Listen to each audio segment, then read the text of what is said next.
So, you're a content creator who is looking for a way to monetize your content. There are a lot of options out there, but today I'm going to talk about two of the big ones: Patreon and YouTube memberships. Which one should you choose as a way for people to support you, or should you maybe do both? If you don't know what Patreon is, it's a way for your audience to support you with monthly donations, usually in exchange for some sort of perk.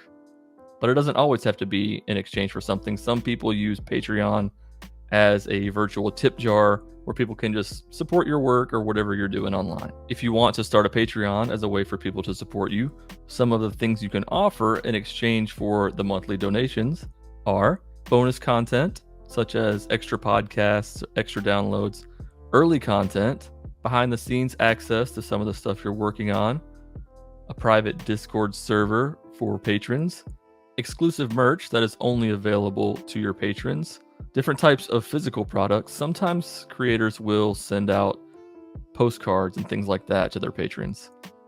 And then also access to you, which is like monthly hangouts on Zoom or things of that nature. I made a whole other video on Patreon ideas for things that you can offer on that platform. If you want to check it out, I'll put the link in the description. On Patreon, you can keep it simple with one tier, or you can offer multiple tiers where people can donate 5, 10, 15, even up to like $100 a month for various things that you're offering. I think a general rule of thumb is to at least offer a few tiers on Patreon. If you do one, it's easier for people to say no in general. If you do too many, then people will get overwhelmed. So maybe something like 3 tiers is a good sweet spot. So Patreon has to make money somehow, and they do that by keeping a certain percentage of the money that comes in from your patrons. It's like 5 to 8% depending on what plan you pick with Patreon, but you can check that out on their page. Now let's talk about YouTube memberships. The general idea is kind of the same as Patreon, where people pay you monthly and you give them things in exchange for that. On YouTube, you keep 70% of the money that comes in from your members, and YouTube keeps the other 30%. So that is a little bit higher of a rate. Some things that you can offer for your members are exclusive emojis that people can use during your live streams in the chat that other people can't use. Members also get badges by their usernames, which change depending on how long they support you. So it shows the other people how long they've been a supporter of your YouTube channel. You can also offer members only live streams that aren't available to the public, or during your live streams, you can do members only chat, which creates a little bit of FOMO for the people who are not members because they can't talk to anybody else in the chat. This is what a lot of streamers do, like Dr. Disrespect. Yeah. You can also offer bonus content just like you can do on Patreon, or you can do members only community tab posts, which can be another way of like showing behind the scenes or things that you only want your members to see. And of course, early access, maybe they get access to your videos a day or a week before everybody else does.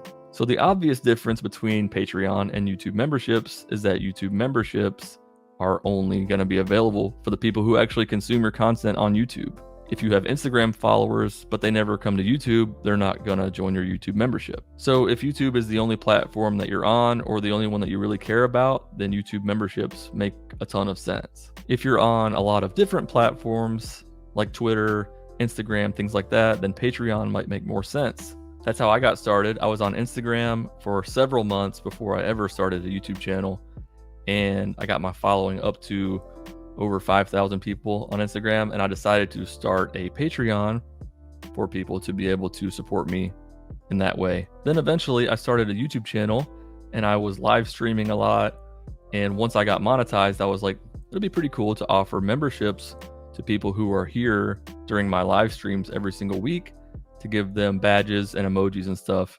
So I started a YouTube membership. Now that's another issue when you want to start YouTube channel memberships. You have to have your channel monetized first, which takes 1,000 subscribers and 4,000 hours of watch time, where with Patreon, you can start one immediately. It doesn't matter what your following is on any platform. So that was my challenge in the beginning. When I started my YouTube channel, I couldn't do memberships yet. I had to wait until monetization. And so my Patreon was sort of building up over here. And then I was not sure if I wanted to do memberships or not, but I started. And then so everything became a little bit convoluted. It's like, what do I offer for YouTube members that is different from Patreon, and vice versa? And do I need to have the same things for each group? If I want to do monthly Zoom calls, how do I get the YouTube members there? If I want to do members only YouTube streams, can I get my patrons there? It was all really muddy. And this is the conclusion that I came to. If you're only on YouTube, the answer is pretty clear. Just do YouTube memberships. Your YouTube audience doesn't have to leave YouTube to go to another platform to support you there, which I think is a huge plus. If you're on several platforms, like I was, if you have like a TikTok, Instagram, and a Twitter and a YouTube channel, it might make more sense to have something like Patreon where you can kind of get everybody into one place. But the drawback to that is that they have to leave whatever platform they're on to go to Patreon to support you there. So that might be a little more of a challenge. Whereas YouTube memberships, they're already there and they just click a button and they support you. And if you have a Patreon, but you're also on YouTube, people can still support you during live streams with things like super chats. So it's like kind of like the best of both worlds there. If you decide to go the Patreon route, you might also want to consider buying me a coffee. I did a video where I compare the two of those, and I'll put that up on the screen now. I'm Kevin Crow, reminding you that you can monetize your passion.